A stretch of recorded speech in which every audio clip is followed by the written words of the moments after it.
video. Say hello. Hello. Hello.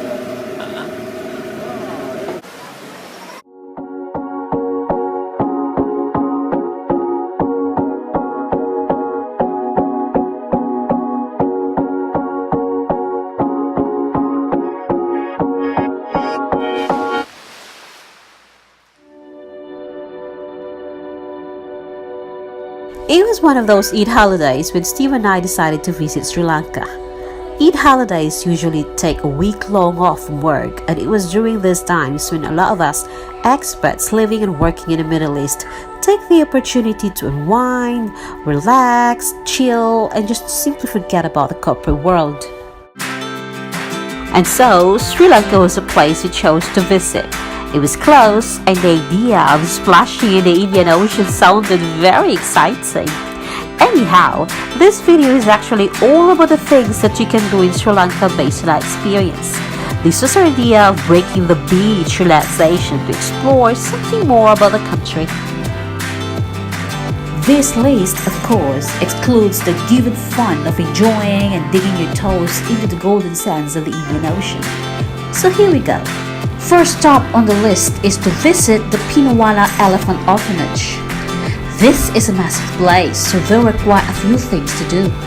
There was an entrance fee, but unfortunately I cannot tell you how much because it was taken care of by a tour agent.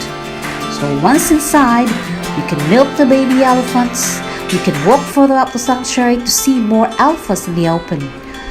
And I guess seeing these elephants still with tusks on them is a rare phenomenon these days, don't you think? Then we wandered off to visit a paper making facility. Paper arts and products made from elephant dung. Yes, that is correct. Amazingly enough, the facility didn't have any foul smell at all. And then we watched all these elephants herded all together in the river to cool down. It was a fantastic sight.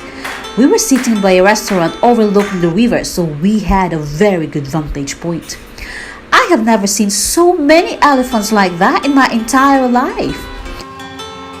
After we drove a little further, sad as it may seem, we actually did ride on the elephants, and I am sorry we didn't know at that time that there was so much animal cruelty involved.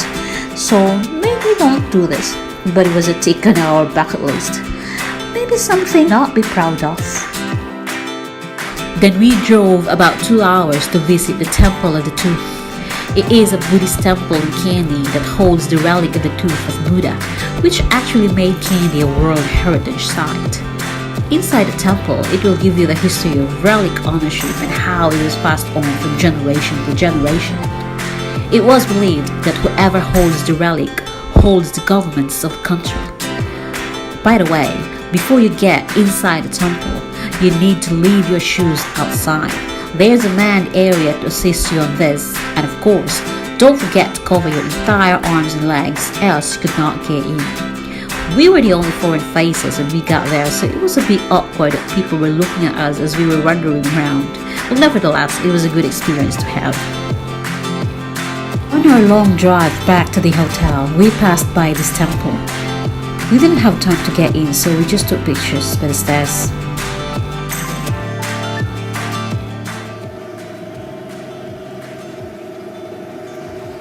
Next stop on the list is to take a speedboat ride on Madu River. It's only a tuk-tuk ride away from our hotel. We embarked into a river cruise along the mangroves and underneath the forest canopies looking for crocodiles. We couldn't find any of them. We saw lots and lots of these huge lizards along the riverbanks, up in a tree, on a big rock, everywhere. And then they took us to a nearby local who made us scary, touch, hold a baby crocodile. I don't dare to. Next stop is to visit the Sea Turtles Conservation Research Project. Another tuk-tuk ride away from the hotel is the Sea Turtle Center. Established since the 1980s, this program aims to protect and conserve the sea turtles before it could get completely extinct. Unfortunately, this center was almost vanished by the big tsunami back in December 2004, if you remember that. Miraculously though, it was restored and is now back to its very noble cause. You will see different growth species here, the hatchery, its stages of life, and its life cycle. Last but not the least, on our list, is to enjoy the seafood. We were so lucky to have Food Shack just outside our hotel that offered really good catch of the day. So we had the most humongous prawn I've seen in my entire life. We also had crabs. All were cooked tastily, giving our taste buds a real good seafood treat. And that ends my list for you. So when do you plan to visit Sri Lanka? If you do, don't forget to take these tips with you. It's gonna be good. Thank you very much for watching. Please don't forget to subscribe. Bye bye.